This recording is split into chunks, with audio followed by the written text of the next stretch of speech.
Baik, itu tadi pemaparan manusia. Baik, itu tadi pemaparan materi yang telah dibawakan oleh kelompok tiga yang telah dibawakan oleh saudari Lili Fitriawati. Mungkin cukup jelas bagi kita semua menyimak tadi apa yang telah dijelaskan. Dan untuk mengefisienkan waktu, memberikan waktu kepada teman kita, yaitu pemateri kelompok 4 untuk memaparkan materinya, dan akan kita sama-sama diskusikan uh, mengenai materi yang akan disampaikan oleh kelompok 4 itu sendiri. Kepada kelompok 4 kami persilahkan.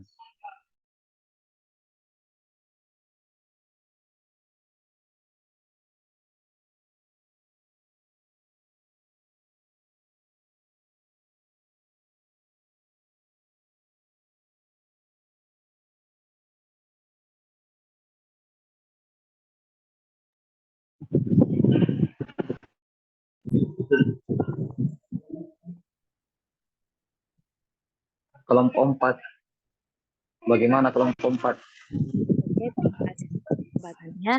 Di sini materinya setelah saya serahkan ke Pak Rivaldi atau Kak Rivaldi, untuk materi pertama mengenai uh, gambaran singkat terhadap, sebenarnya ini melanjutan dari topik 3, gambaran mengenai topik keempat akan dibacakan oleh Nur Awalia, dan untuk ruang kolaborasinya akan dibacakan oleh Kak Hayahadu.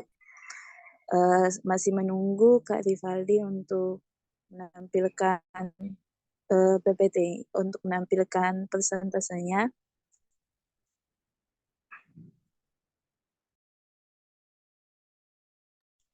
Atau untuk mempersingkat, mungkin dulu.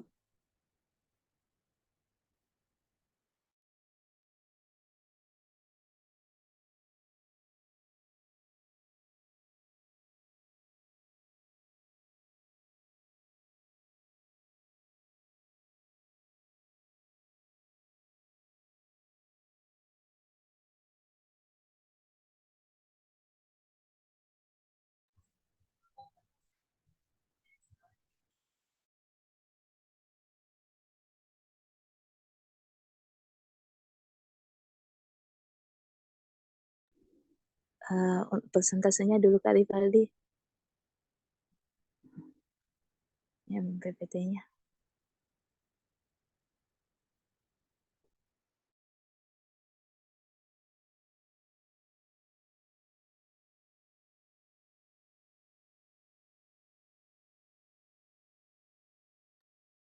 Oke,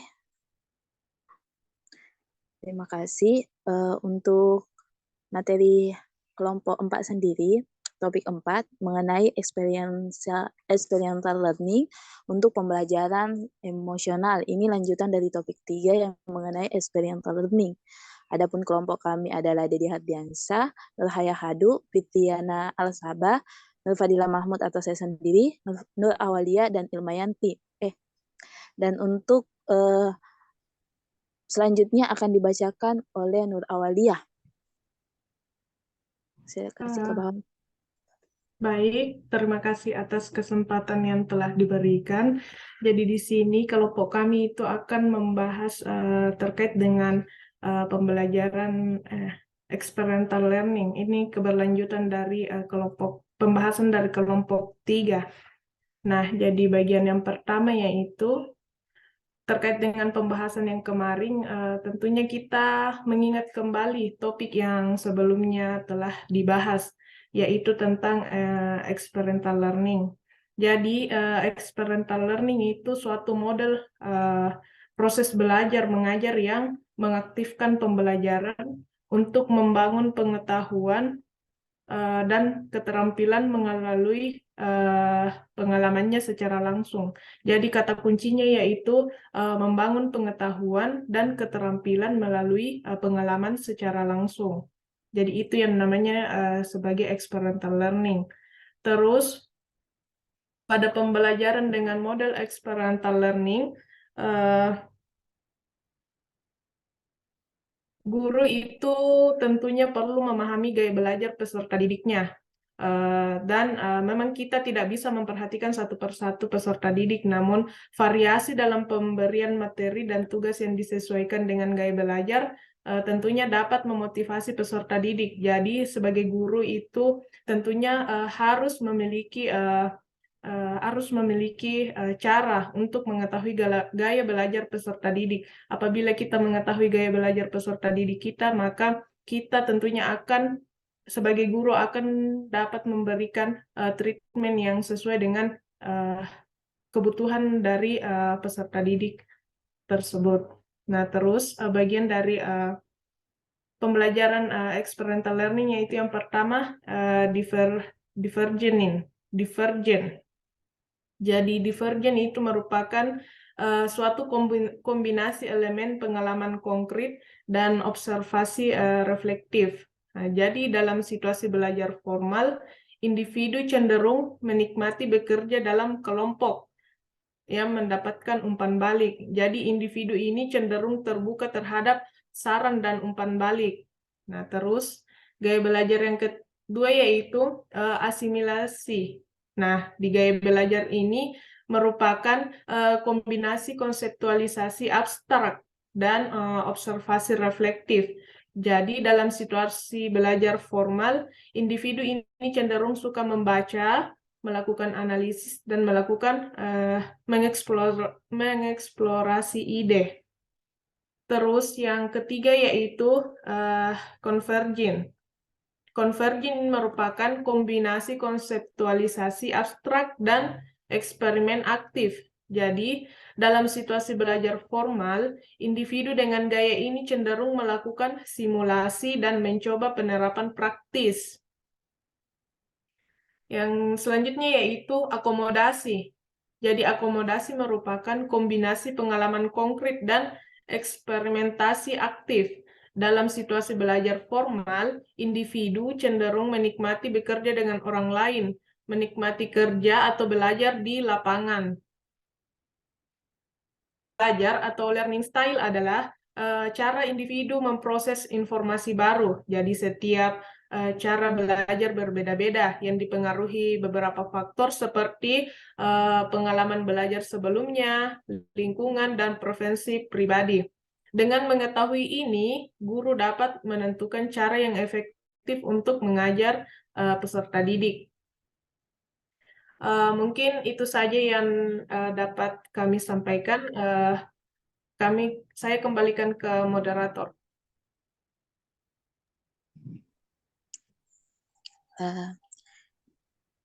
Terima kasih Aulia. Di sini kelompok 4 akan mempresentasikan 2 materi. Selanjutnya itu bagian ruang kolaborasi. Di bagian ruang kolaborasi ini ada 2 video yang ditampilkan yang dimana kita diminta menganalisisnya. Kak Rivaldi.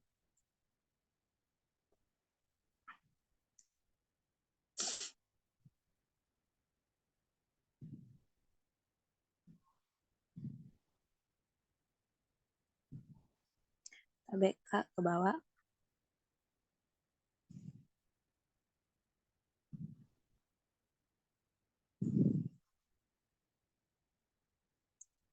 Oke.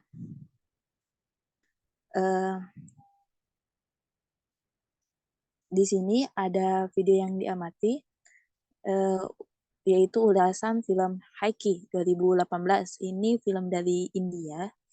Film Haiki bercerita tentang Naina Mathur, di mana dia adalah seorang guru yang mengalami kelainan, yaitu Tourette syndrome, yaitu gangguan saraf yang menyebabkan gerakan yang tidak disengaja ketika dia berbicara ataupun melakukan sesuatu.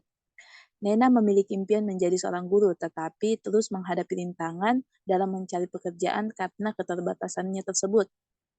Setelah berjuang selama bertahun-tahun, Nena akhirnya mendapatkan kesempatan untuk menjadi wali kelas di sebuah sekolah. Tantangannya di sini yaitu kelasnya itu terkenal kelas yang tidak dapat dikendalikan, di mana peserta didiknya memiliki latar belakang ekonomi yang rendah dan dianggap sebagai siswa yang tidak mempunyai masa depan.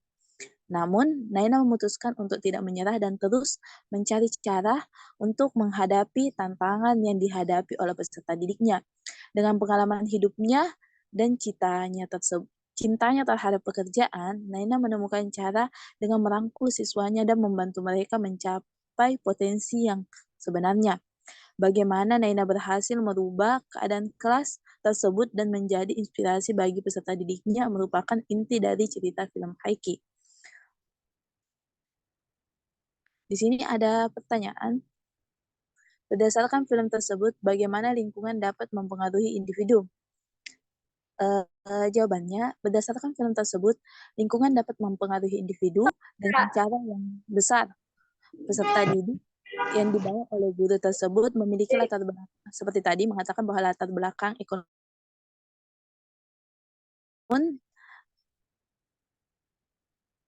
Di sini namun hal ini dapat dan latar belakang ekonomi yang berbeda didiskriminasi oleh guru-guru di sana sebelumnya, dikatakan tidak mempunyai masa depan sehingga mempengaruhi sikap mereka dalam belajar.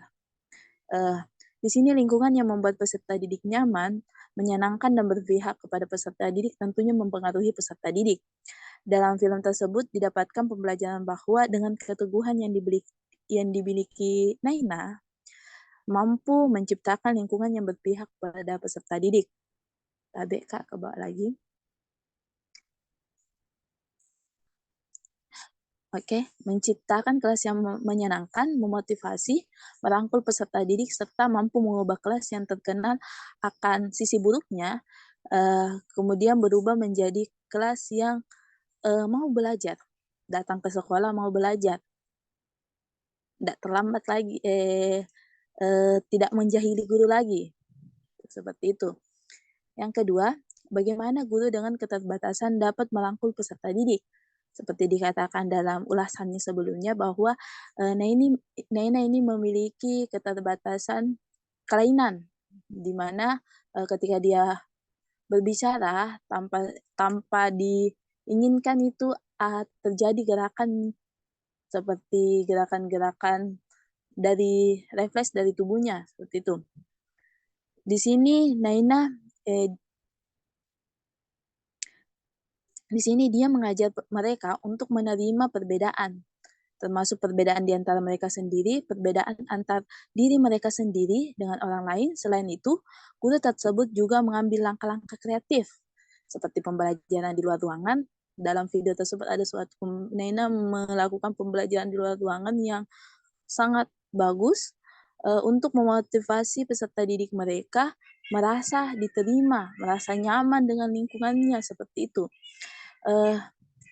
Dengan tekad, keteguhan hati, tidak melakukan diskriminasi dan pantang menyerah, sosok guru Naina dalam video yang ditampilkan mempunyai prinsip yang berubah, mencari tahu penyebab, menciptakan solusi, seperti pembahasan dalam sebelumnya di experiential learning bahwa kita harus cari penyebabnya dulu. Baru di sini dia menciptakan solusinya, di mana penyebabnya itu karena latar belakangnya diskriminasi yang dilakukan oleh guru tersebut guru-guru sebelumnya kepada siswa tersebut, dan sehingga dia berpikir positif, dia menciptakan solusi dan selalu berpikir positif, pantang menyerah, dan kesabarannya serta selalu mengajak peserta didik untuk berkomunikasi, memberinya motivasi serta kegiatan pembelajaran yang menyenangkan membuat Naina mampu merangkul peserta didiknya. Selanjutnya nomor 3. Hal apa yang dimiliki guru tersebut sehingga mampu merubah suasana kelas? Yang pertama tentunya itu keteguhan hati Naina. Dan sikap pantang menyerahnya itu yang patut diacungi jempol. Yang kedua, tidak percaya kepada peserta didiknya, memberi mereka kesempatan. Menganggap bahwa mereka mampu. Jika diberi kesempatan, jika diberi treatment yang benar, mereka akan bisa berubah. Seperti itu. Yang ketiga, tidak membeda-bedakan atau diskriminasi terhadap peserta didik yang memiliki latar belakang ekonomi ataupun sosial yang berbeda. Yang keempat itu adalah kreatif dan inovatif dalam merancang pembelajaran.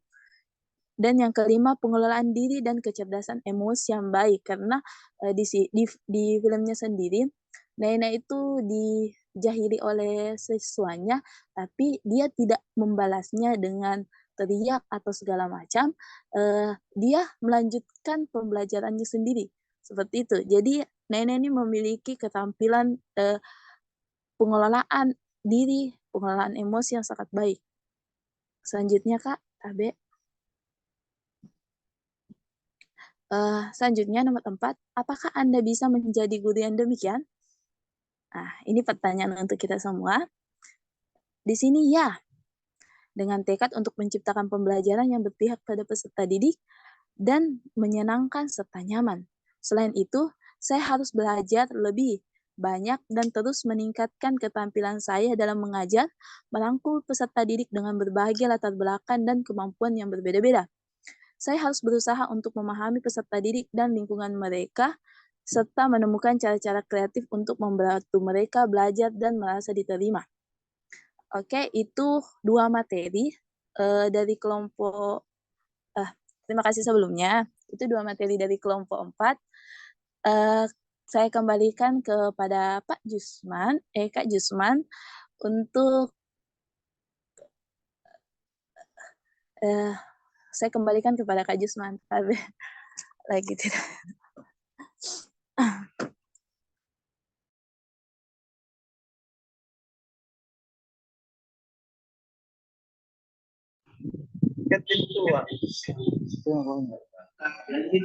Oke, baik, itu tadi pemaparan materi yang telah disampaikan oleh kelompok 4 yang dibawakan oleh Saudara Nur Awaliyah, dan mohon maaf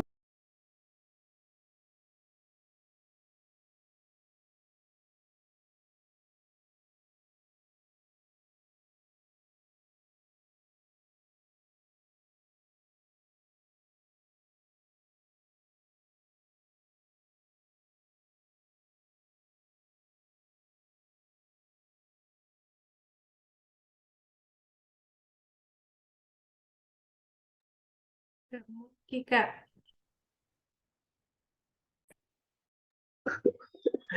sorry. Oke, baik. Itulah tadi pemaparan materi yang telah dibawakan oleh kelompok 4 yang telah dipaparkan oleh Ibu Guru Nur Awaliyah dengan Ibu Nur Fadilah. Apakah dari teman-teman sekalian, dari materi yang telah disampaikan oleh teman kita tadi, ada yang ingin ditanyakan atau adakah masukan dari teman-teman sekalian? Saya berikan kepada forum untuk mendiskusikan terkait dengan materi ini.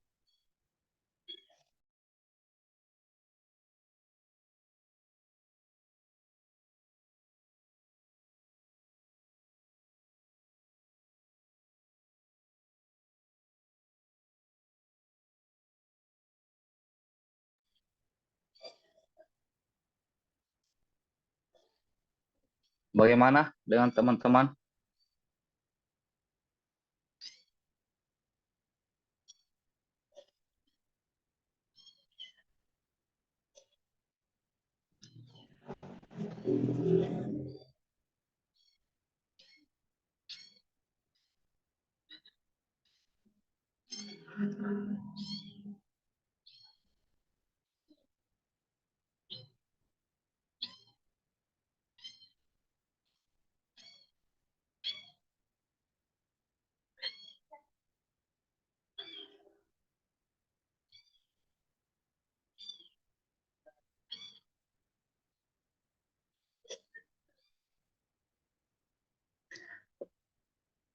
Mungkin, oh iya, siap. Saya berikan kesempatan kepada Kakanda Ripaldi Gunawan.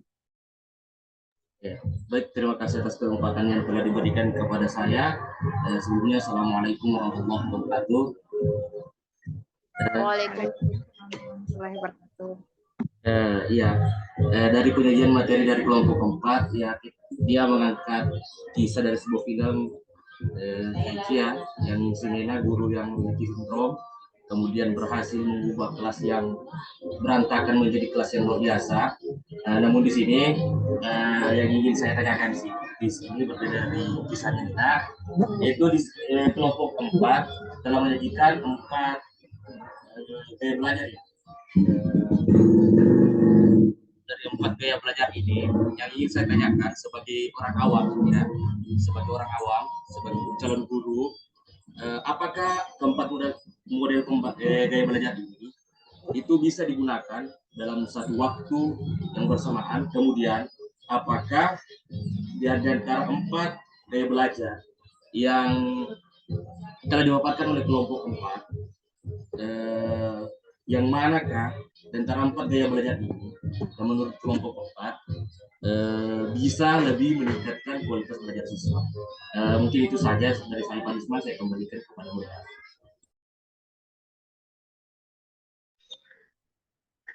Oke, baik. Itu tadi pertanyaan yang ditanyakan oleh rekan dari Paldi Gunawan. Mungkin bagaimana pemateri, saya tampung dulu pertanyaan atau langsung dijawab?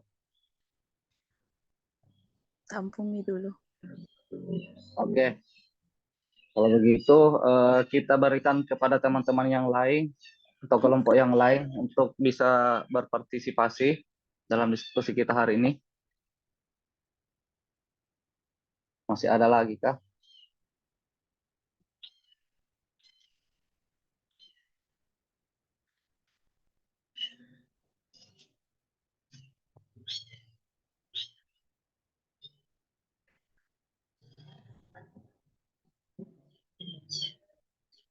Ya, kalau memang tidak ada,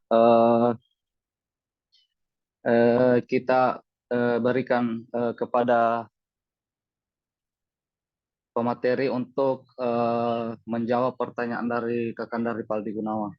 Saya persilakan kepada pemateri.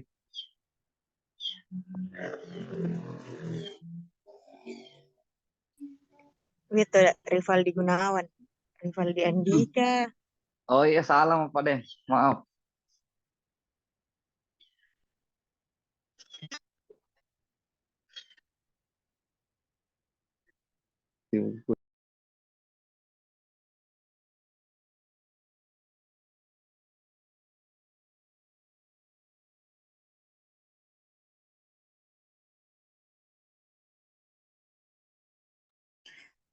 Oke.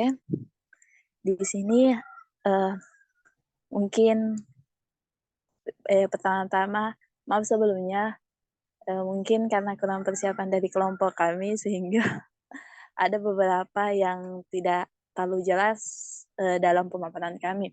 Sebelumnya gaya belajar yang dipresentasikan itu kan tadi kita mengatakan bahwa ini sambungan dari materi experiential learning di topik 3. Kalau kita kembali, kalau menelaah dari eksplorasi konsep yang disajikan di LMS, di situ di mana gaya belajar itu adalah gaya belajar yang diungkapkan oleh Kolb. Kan yang kita tahu sebelumnya itu gaya belajar itu auditori, visual, kinestetik. Di sini ada juga gaya belajar yang diungkapkan oleh Kolb. Di sini dia memadukan seperti yang dijelaskan sebelumnya di Divergent, itu gaya belajar yang kombinasi antara elemen pengalaman konkret dan observatif. Jadi di sini ada kombinasi. Jadi kalau seperti kata Kak Ripaldi, kalau bagaimana kalau disuruh memilih 4 gaya belajar ini diterap, bagaimana paling bagus ini antara 4 gaya belajar ini yang paling tepat digunakan gitu, menurut Kak Ripaldi. Kalau dari saya sendiri, sesuai dengan materi, sesuai dengan situasi di lapangan dan materi. Misalnya, kita ingin kita ingin dalam peserta dalam kelas itu kita ingin ada kita padukan antara pengalaman konkret dan observasi observasi reflektif, artinya di sinilah kita lihat lagi, bilang bagaimana, astagfirullahaladzim, nggak dalam,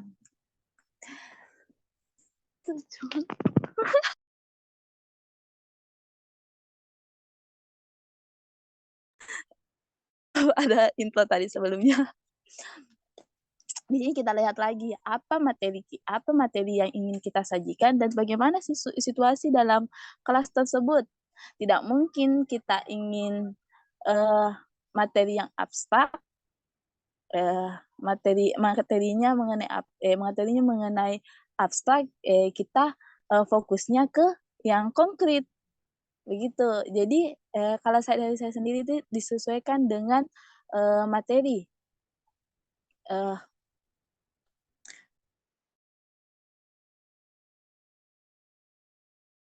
Selanjutnya disesuaikan dengan materi, selanjutnya lagi disesuaikan oleh peserta didik kita, di mana ini peserta didiknya lebih cenderung bergerak, lebih cenderung berbicara, baru yang ini peserta didik, kebanyakan dalam kelas ini peserta didiknya lebih suka bergerak, lebih suka berbicara, malas agak kurang sih kalau untuk menulis apa segala macam ya. Kita memakai yang sesuai. Ini hubungannya lagi dengan tadi materi di topik 3 experiential learning.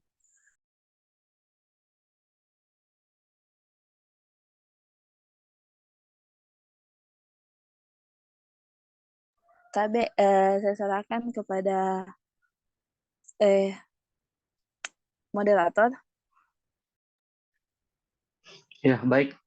Sudah, Bu Dila. Iya, sudah. Baik. Oke, itu tadi apa yang telah disampaikan oleh Ibu Dila terkait dengan pertanyaan ke Ripaldi. Bagaimana Kak Ripaldi? Atau ada dari teman kelompok Ibu Dila yang ingin menjelaskannya lagi supaya lebih banyak referensi yang mungkin bisa kita petik kemudian kita diskusikan bersama.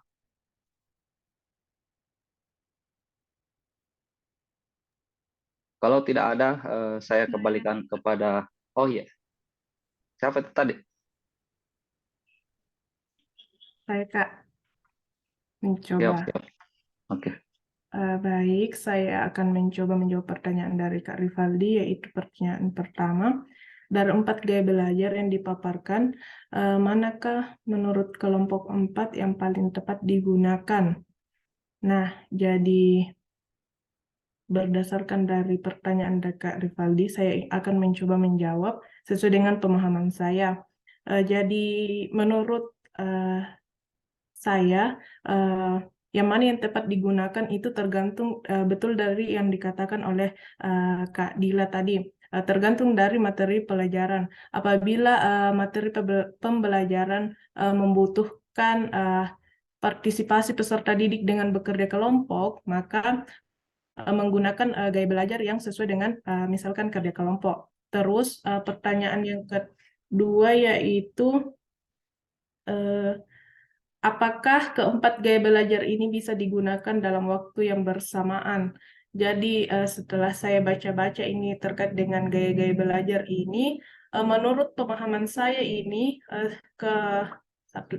keempat gaya belajar ini bisa saja dipadukan secara bersamaan karena berdasarkan pemahaman saya. Seperti yang diketahui bahwa gaya belajar peserta didik itu terbagi menjadi 3, yaitu auditory, kinestetik, dan visual. Nah, tentunya pasti akan belajar secara bersama-sama. Nah, itu pasti guru harus menggunakan treatment yang tepat untuk gaya belajar masing-masing peserta didik. Jadi bisa jadi menggunakan keempat gaya belajar ini karena telah dilihat bahwa pada gaya belajar different itu peserta didik itu cenderung menikmati kerja kelompok. Nah, seperti yang diketahui kemarin waktu mungkin kakak-kakak waktu PPL mungkin kebanyakan menggunakan LKPD dan menggunakan teknik kerja kelompok untuk peserta didiknya. Jadi mungkin bisa menggunakan ini gaya belajar different. Terus asimilasi. Nah, sebelum mengerjakan kerja kelompok, pasti tentunya ada langkah awal yang dilakukan tentunya. Jadi di asimilasi ini teknik pembelajaran itu cenderung suka membaca. Nah, ini teknik membaca, pasti semua peserta didik melakukan teknik ini juga sebelum melakukan kerja kelompok. Terus konvergen. Nah, di konvergen itu cenderung melakukan simulasi. Nah, di simulasi ini biasanya mencoba penerapan praktis. Ini untuk kalau berdasarkan pemahaman saya mungkin biasanya digunakan pada model pembelajaran yang berbasis proyek karena ada simulasi dan mencoba penerapan yang praktis. Misalnya proyek based learning. Terus akomodasi. Nah, di akomodasi ini cenderung menikmati bekerja dengan orang lain, menikmati kerja atau belajar di lapangan. Jadi bisa saja juga keluar di lapangan untuk misalkan untuk peserta didik yang memiliki gaya belajar kinestetik, bisa saja guru melakukan proses pembelajaran di luar lapangan juga tergantung dari materi pembelajaran. Jadi intinya itu berdasarkan pemahaman saya tergantung dari materi pembelajaran. Apabila materi pembelajaran membutuhkan keempat gaya belajar ini, tentunya bisa saja dipadukan secara bersamaan. Itu menurut pemahaman saya. Mungkin apabila pemahaman saya keliru, mungkin teman-teman mungkin bisa berpendapat terkait dengan keempat gaya belajar ini, karena itu murni dari pemahaman saya. Oke, saya kembalikan ke moderator.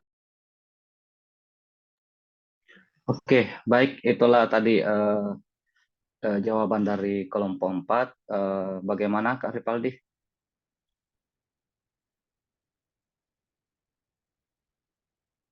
Halo Kak Ripaldi?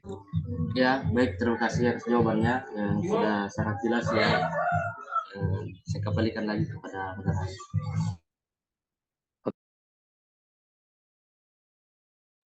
Oke, karena jawaban telah diterima oleh penanya, bagaimana dengan teman-teman yang lain? Apakah masih ada yang ingin ditanyakan atau yang ingin ditanggapi atau masukan untuk kelompok 4? Saya persilahkan. Oke, baik. Kak Ayu, saya persilahkan Kak Ayu. Baik, terima kasih atas kesempatan yang telah diberikan oleh moderator. Jadi tadi Kak Dila itu sudah memaparkan ada contoh kasus terkait seorang guru yang diberikan tugas mengajar di kelas yang menurut guru-guru itu kelas yang tidak bisa dikendalikan. Jadi ini ada contoh kasus. Adakah dari kelompok 4 atau Kak Dila sendiri pernah mengalami posisi tersebut? Kemudian apa yang Kakak lakukan untuk mengubah stigma tersebut bahwa anak tersebut tidak bisa dikendalikan? Bagaimana Kakak mengontrol mereka agar stigma tersebut tidak benar?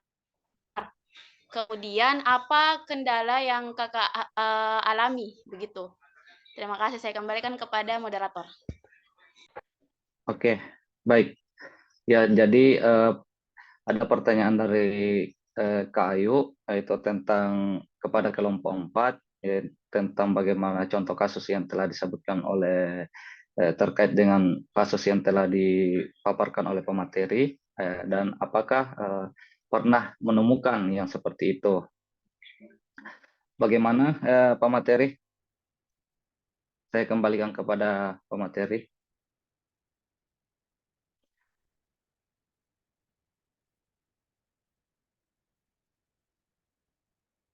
Apakah kemudian teman kelompok yang lain bagaimana? Saya Kak, Ilmayanti. Oh iya, Ilmayanti. Saya persilahkan. Ya, terima kasih atas pertanyaan dari Kak Ayu. Jadi saya salah satu anggota dari kelompok keempat yang mendapat pernah mengisi kelas yang menurut guru-guru itu kelas yang paling nakal di antara kelas-kelas yang lain. Jadi di sekolah itu ada 3 rombel.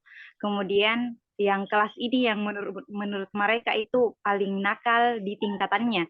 Jadi kelas itu adalah kelas 4B. Semua guru-guru sebelum saya masuk mereka sudah berpesan, itu di kelas 4B toloknya di situ, maksudnya kayak di situ nih orang-orang nakalnya, kelas 4 begitu. Jadi pertama saya masuk karena sebenarnya kebetulan itu hari gurunya tidak bisa mengisi karena ada kegiatannya di luar. Jadi ini pertemuan pertama dan terakhir saya ke mereka. Entah mungkin besok-besok akan mengisi atau tidak. Jadi yang pertama saya lakukan, saya masuk dan betul-betul siswanya sangat aktif sampai duduk di atas meja, jalan-jalan kanan kiri karena kan ceritanya sebelumnya tidak ada gurunya, baru saya datang. Setelah saya masuk, saya tanya baik-baik dulu, mau diajar sama ibu? Ya, sudah mereka bilang, iya mau bu. Oke, jadi setelah saya bertanya seperti itu, saya sampaikan kalau mau diajar sama ibu ada peraturannya. Karena di sini kan saya statusnya bukan wali kelas yang punya peraturan kelas sebelumnya. Jadi saya sampaikan kalau ibu yang ngajar, boleh bagaimanapun gayamu di dalam kelas, tapi harus kerja tugas dan tidak boleh diganggu temannya. Karena kan mereka sangat aktif, jadi kayak biasa duduk biasa bukan di mejanya tapi di meja kayak pojok bacanya begitu duduk melantai. Jadi saya pertama masuk itu cuma bilang kalian boleh duduk dimanapun tapi jangan ganggu temannya dan tugasnya harus selesai. Kemudian kalau memang ada yang ingin disampaikan itu langsung sampaikan ke ibu saja. Dan saya mulai pembelajarannya dan asli siswanya aktif sekali. Ibu ini apa bu? Ini apa bu? Ini apa bu? Jadi aku bilang satu-satu ki. Akhirnya mereka mau mendengar. Meskipun ya begitu banyak sekali gayanya. Ada yang duduk di pojok baca, ada yang duduk tidak di kursinya, tapi tidak tahu di meja. Tapi alhamdulillah selesai di tugasnya itu hari dengan teknik ya begitu harus dituruti apa maunya. Kemudian selanjutnya yang saya lakukan adalah itu juga yang kalau aku bilang kalau ada kendala mau sampaikan ke ibu karena mereka tuh banyak sekali keluhannya kayak biasa bilang ibu naganggu kak ini. Nah kalau bilang naganggu kak ini biasa aku kasih pisah gitu siswa. Ada yang aku kasih duduk di dekatku di meja guru, ada juga yang aku kasih tukar sama temannya. Jadi betul-betul aku pisah gitu siswanya. Kemudian untuk ada lagi itu hari satu orang yang tidak mau sekali menulis. Aku bilang, kenapa tidak mau? Jadi saya dekati, saya tanya baik-baik, kenapa tidak mau menulis? Awalnya tidak mau bicara, kayak mau tidur. Kenapa tidak mau menulis? Saya bilang, tidak Jibu. Setelah lama saya tanya, tapi tanyanya pelan-pelan.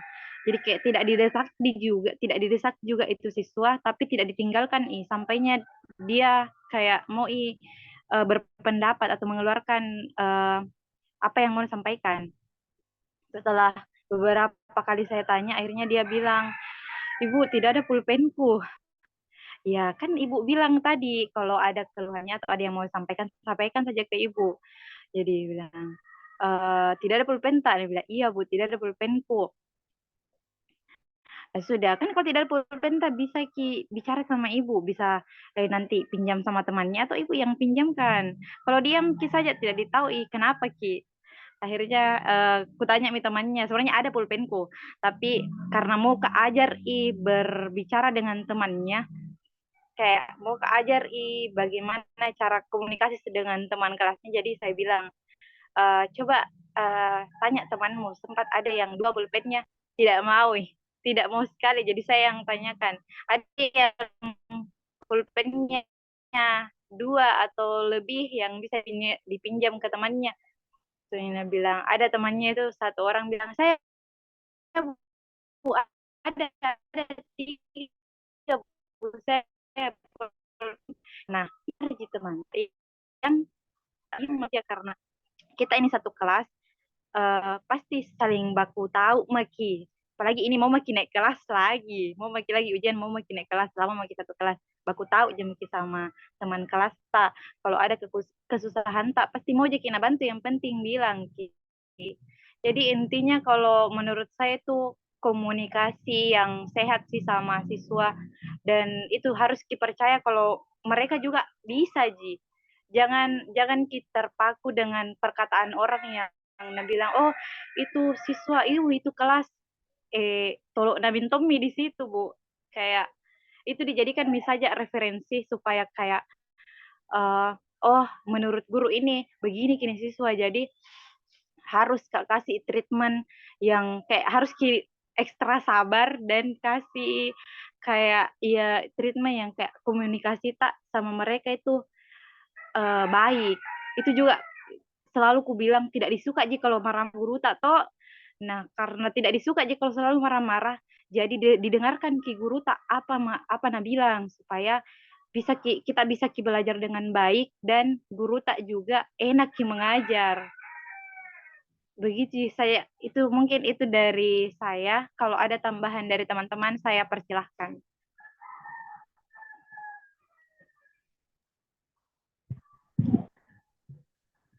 Oke, itulah tadi jawaban yang telah dipaparkan oleh Saudari Ilmayanti terkait pengalaman yang telah dirasakan saat di PPL2-nya, di mana dia sudah mendapatkan mental block di awal sebelum memasuki satu kelas. Nah, yang tadi sudah dipaparkan dengan sangat jelas, kemudian dengan cara membangun komunikasi yang sehat kepada peserta didiknya, sehingga peserta didiknya bisa mendengarkan, kemudian bisa menyelesaikan tugas-tugas yang telah diberikan oleh Ibu Ilma itu sendiri. Baik, bagaimana penanya? Saya kembalikan kepada penanya dari pemaparan yang telah dipaparkan oleh Ibu Ilma. Ada yang masih ingin ditanggapi atau masukan? Saya persilahkan kepada Kak Ayu. Baik, terima kasih kepada moderator dan juga Kak Ilma. Jadi dari penyampaian pengalaman dari Kak Ilma itu hampir sama dengan kasus yang pernah saya alami. Tapi yang paling utama memang itu harus ada komunikasi yang baik, kemudian ada penetapan dengan siswa-siswa yang berada di dalam kelas tersebut. Dan satu lagi, saya menemukan bahwa ternyata kalau misalnya ada kelas seperti itu, tidak semua siswa itu tergolong dalam kondisi yang tidak bisa dikendalikan. Terkadang dalam kelas itu ada siswa yang bisa didengarkan oleh teman-temannya. Jadi ini teman-temannya tidak mendengarkan, bisa dikatakan dia lebih patuh kepada satu orang ini daripada guru-guru yang mengajar di kelas tersebut. Contohnya kasus saya itu ketua kelasnya. Jadi kalau saya ingin mengajar di kelas itu, saya akan melakukan komunikasi yang baik dulu sama ketua kelasnya, kemudian memberikan pengertian, nanti bisa bantu ibu untuk mengontrol teman-temanmu karena hanya kamu yang bisa didengar di dalam kelas tersebut. Jadi komunikasi yang baik itu, kemudian pendekatan kepada siswa itu sangat penting ketika menghadapi kondisi seperti ini. Oke, saya terima kasih atas pengalaman yang dibagikan oleh Kak Ilma. Saya kembalikan kepada moderator.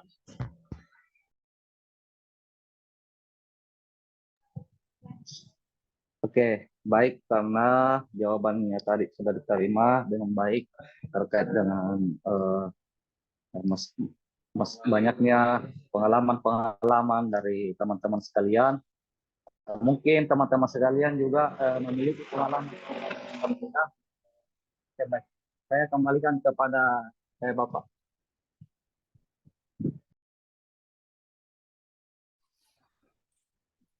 Angkat tangan juga saja justru.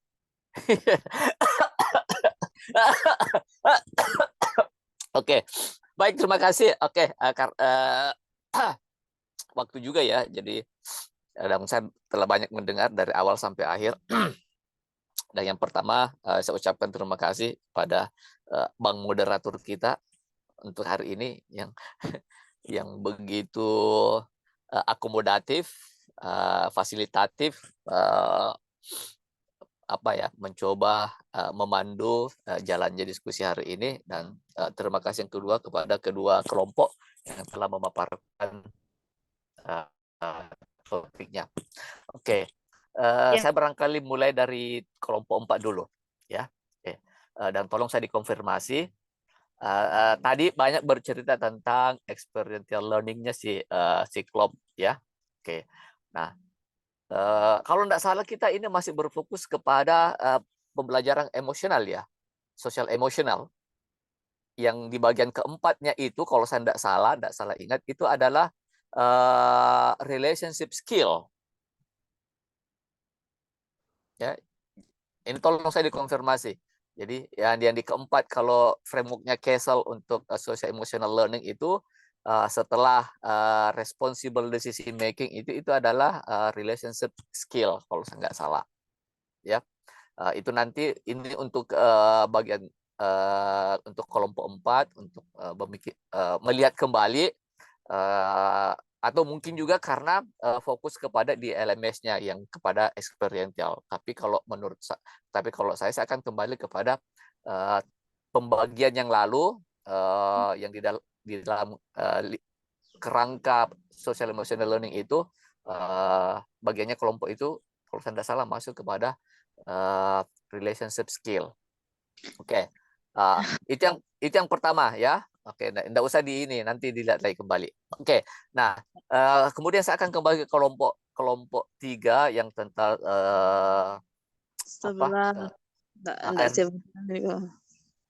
yang tentang RDM itu. Nah, ini kan sudah masuk di aksi nyata, dan sesuai dengan tagihannya itu di aksi nyatanya itu perlu konsep itu masuk ke dalam RPP. Ada 2 kata kunci tadi yang saya mau ambil. Yang pertama adalah integrasi, ya.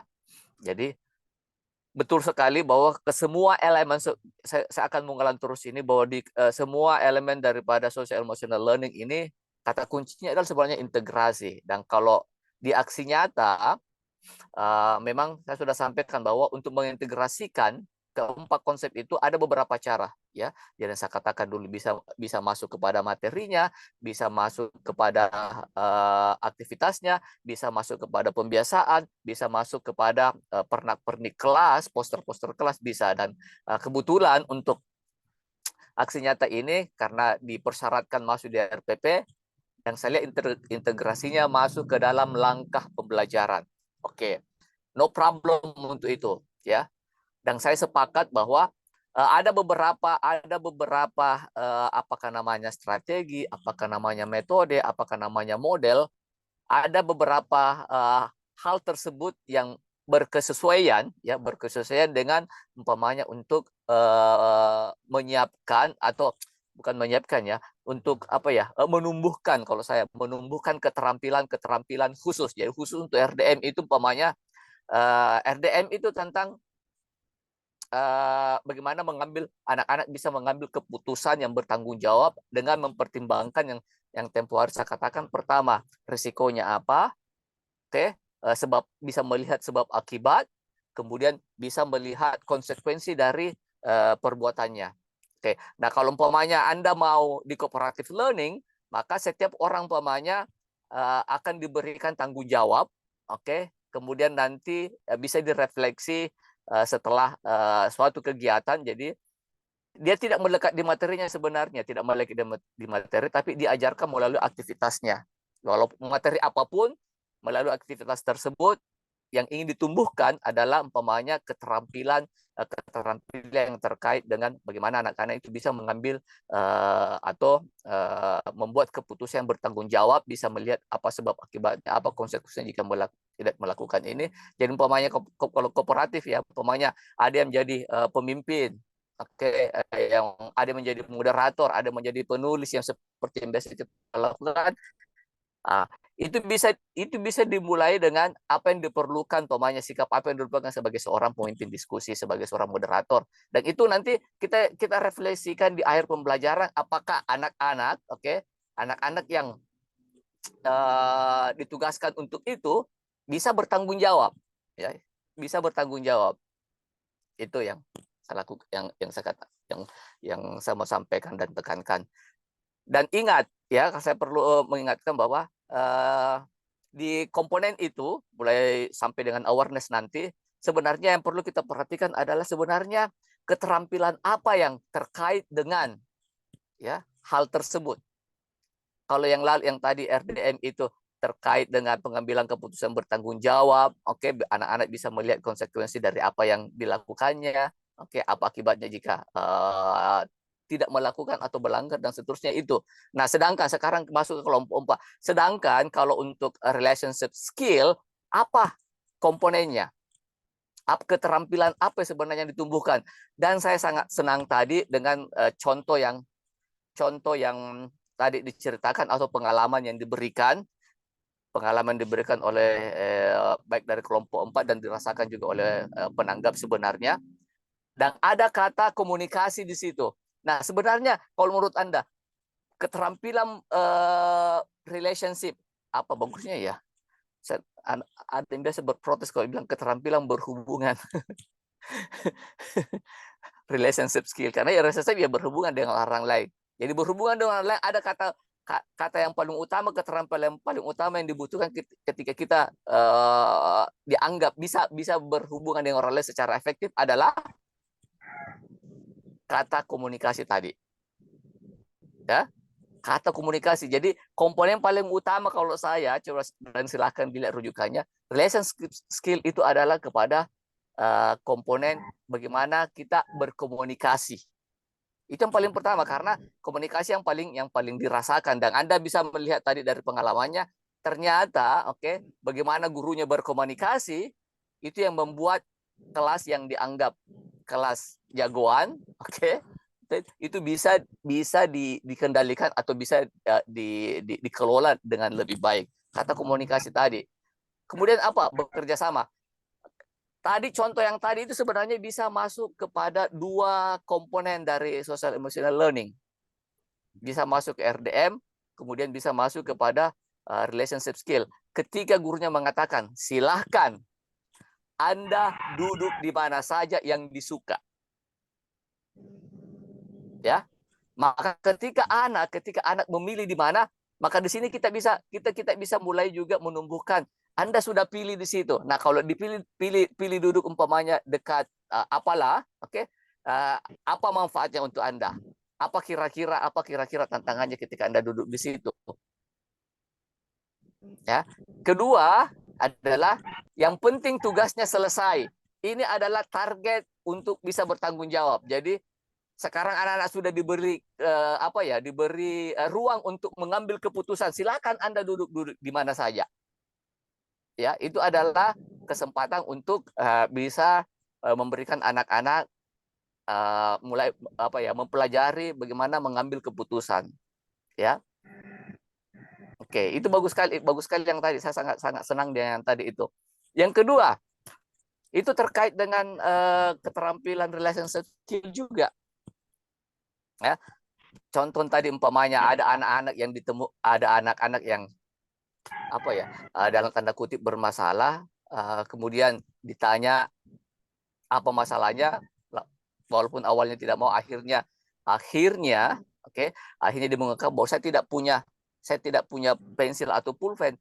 Kita tidak tahu apakah anak-anak ini tidak bisa berkomunikasi dengan aktif. Maka ini kesempatan untuk mengajarkan pemainnya bagaimana anak. Kalau Anda mau meminta tolong atau minta sesuatu kepada teman, maka yang pertama ya, orang akan memberi pemain contoh ya.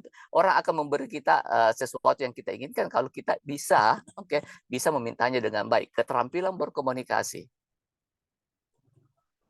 Ya. Ya, ternyata yang Anda alami itu memang apa ya? Saya kembali katakan bahwa di dalam kelas itu tidak melulu tentang materi. Ya, tidak melulu tentang materi pelajaran pada hari itu, tapi memang akan banyak terkait dengan sosial emosional siswa. Oke. Yang terakhir, karena sisa 9 menit, adalah tentang experiential learning. Ini saya ini juga silahkan. Di experiential learning itu Anda bisa, saya tadi itu berharapnya begini. Oh, dia mau mengangkat experiential learning, kemudian nanti di experiential learning itu akan dibingkai dalam framework relationship skill. Saya berpikir begitu di awalnya, karena saya kasih singkat begini. Jadi kalau punyanya Kolbs itu berbeda dengan umpamanya yang mengatakan ada gaya atau cara belajar yang auditory, visual, itu lebih kepada sense. Bagaimana merasakan ya, orang merasakannya dengan melihat. Ya, ada orang merasakannya dengan mendengar, ada orang merasakannya dengan melakukan, itu sense.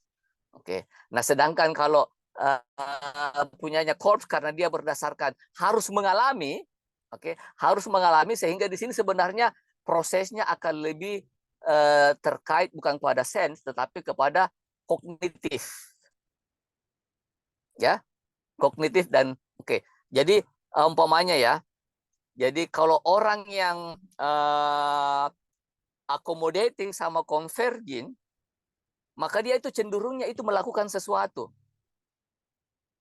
Persamaan antara accommodating sama converging gayanya adalah dia suka melakukan sesuatu. Orang tersebut suka melakukan sesuatu atau siswa didik kita suka melakukan sesuatu. Perbedaannya apa? Kalau accommodating hanya merasa. Ya. Sedangkan kalau converging dia akan memikirkan, ya, dia akan memikirkan hal tersebut yang dilakukan tersebut. Jadi persamaannya adalah dia suka melakukan antara accommodating dan converging. Sedangkan kalau diverging, sama assimilating itu dia lebih senang melihat. Dia senang melihat persamaannya. Perbedaannya, diverging lebih suka melihat dan merasakan, sedangkan yang satunya lagi, yang assimilating itu melihat dan berpikir. Ya. Jadi berpikir juga ada dua, ada yang converging itu berpikir juga, tapi dia melakukan, sedangkan assimilating itu berpikir tapi melihat. Dia lebih observer. Jadi umpamanya ada pelajaran, Anda tahu bahwa umpamanya anak ini dia sukanya menyimak, mengobservasi, kemudian berpikir. Jadi kan dia observer umpamanya di kegiatan pembelajaran kooperatif umpamanya. Ya. Sedangkan kalau umpamanya divergent, hampir sama dengan assimilating tadi, dia suka melihat tapi dia akan lebih senang bagaimana perasaanmu melihat ini. Karena dia lebih feeling. Ya.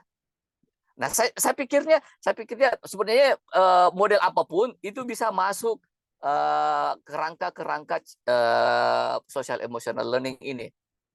Ya. Jadi saya barangkali untuk kelompok 4 untuk selanjutnya di pertemuan selanjutnya coba melihat kalau untuk relationship skill maka fokus daripada kemampuan atau kompetensi apa. Oke, itu. Jadi untuk semua ya. Jadi untuk semua itu semuanya kita perlu melihat bahwa di komponen sosial emosional itu apa kompetensi atau apa fokus kemampuan. Oke, ada 5 menit kalau ada yang ingin bertanya silahkan.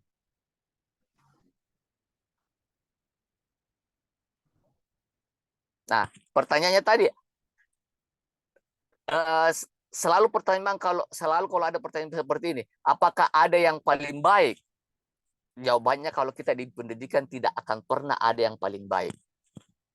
Apapun itu kalau saya, ya, tidak akan pernah ada satu senjata untuk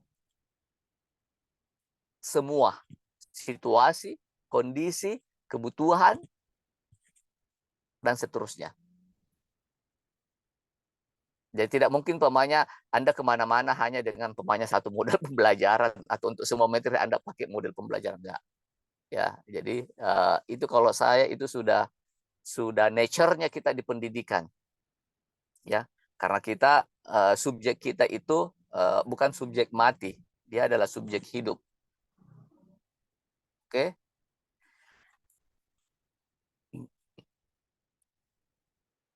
Ada yang ingin komentar? Tidak ada.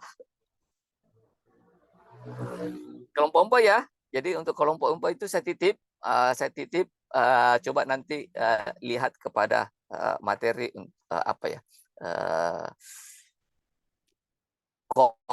konsepnya tentang relationship skill itu. Kemudian yang paling utama adalah sebenarnya ketika kita ingin menumbuhkan hal tersebut, maka kemampuan-kemampuan apa sebenarnya yang akan dibangun.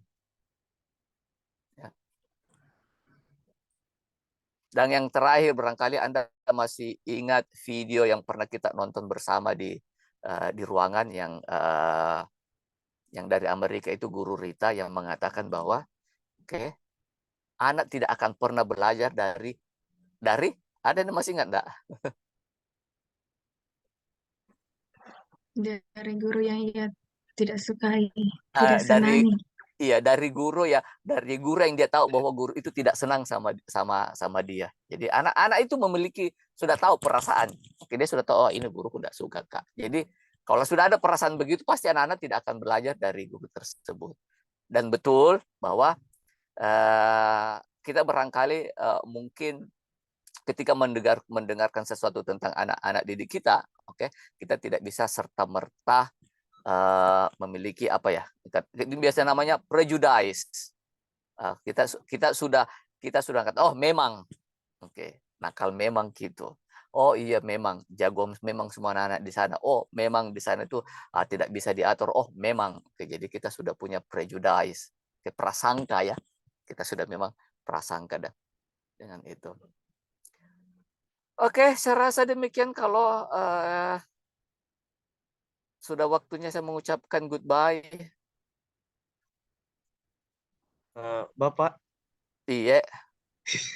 Jadi mohon maaf sebelumnya Pak. Jadi untuk pertemuan ini saya ingin mengkonfirmasi kalau 2 Pak, karena kebetulan pertemuannya ke depan sisa 3 Pak. Jadi kan rencana awalnya itu Pak 1 kelompok 3 pertemuan, tapi karena cuti kemarin Pak, jadi 1 kelompok sisa 2 kali pertemuan bisa mengkoordinir kelas Pak. Ya bisa saja sih. Jadi kalau ini kan kelompok 3 kan sudah selesai. Kelompok 3 sudah selesai. Sisa 2 kelompok.